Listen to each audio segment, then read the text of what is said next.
Hello, everyone. This is Cody Lee of BlackCatBooks.org, author of I, the Dragon, Cruel and Beautiful Rabbit Hole, Lore and Frey, and the upcoming Jaw of the Dragon. This situation regarding Pokemon Scarlet is interesting because a lot of people are talking negatively about the game. People are like having a lot of issues with it. People are having discussions about it. But one of the things that I think a lot of people are overlooking, a lot of people, but not everyone, is that Toby Fox's music is terrible. This has been something I confirmed a while back when I looked at like the music he did for the game and realized that like, oh, it's actually the worst Pokemon music of all time.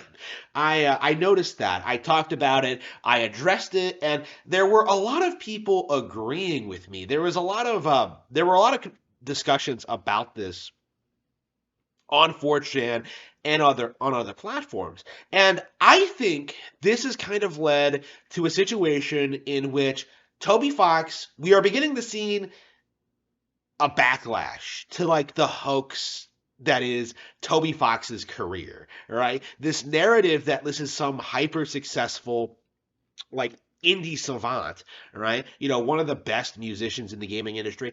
A lot of it is beginning to fall apart at the seams. And a big part of that is because Toby Fox, in order to give himself more credibility, attached himself to Pokemon. Now that we can compare his music side by side with like other composers, composers who actually do good work on other games, now that we can compare him side by side with Pokemon, now that we've like seen this guy's like career, his work on Little Town Hero, his work on Deltarune, his work on like Yeek, like we've seen over and over and over again that this guy just hasn't had the same results he had with Undertale. And I think a lot of people don't realize that Undertale's success was astroturfed as fuck and was inorganic. People are beginning to realize that Undertale, the myth that Undertale was popular was nothing but a smokescreen, right? It was enabled by YouTubers, it was enabled by the Homestuck community, it was enabled by internet culture. People don't actually like Undertale, right?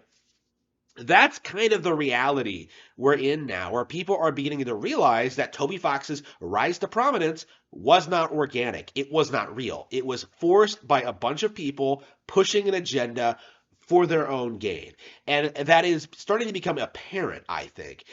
It's becoming indisputable. Like, people are catching on to the fact that he's a plagiarist. People are catching on to the fact that, like, his skills that his that he doesn't have a very good work schedule. Like, what has he worked on since Undertale? 7 years ago. Like, he really should have finished up Deltarune at this point, right? But Deltarune was supposed to be like a lazy cash-in sequel, but somehow this game took longer to release than Silksong, right? People are complaining about Silksong taking forever. Hollow Knight came out in 2017. By 2023, it'll only been like 6 years, right? So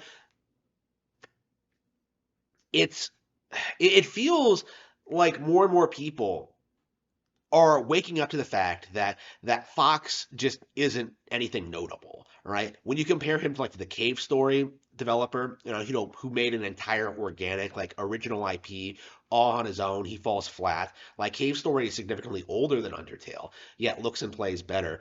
You have like better indie games in different genres. You have more successful indie games made by single man teams, including like FNAF and Stardew Valley. Like at what in what way does Toby Fox succeed compared to other developers in the industry? And nobody can really tell you why, other than some vague assertion that he's popular. But he's not popular as a game dev. He's popular among the media. He's popular among like these establishment shills. He's popular among, the subversive, like cultural like parasites that have been plaguing like every entertainment industry for the longest time. All right, that is the Toby Fox industry. That is the people who are enabling him, who are pushing him, who are making him out to be like a bigger deal than he is. Like he is in essence a sycophant. All right, he is leeching off the work other people do in order to like build himself up and pretend like he's more successful than he really is. And that's the reality of Toby Fox. Has been for years, but I think more and more people are starting to acknowledge that.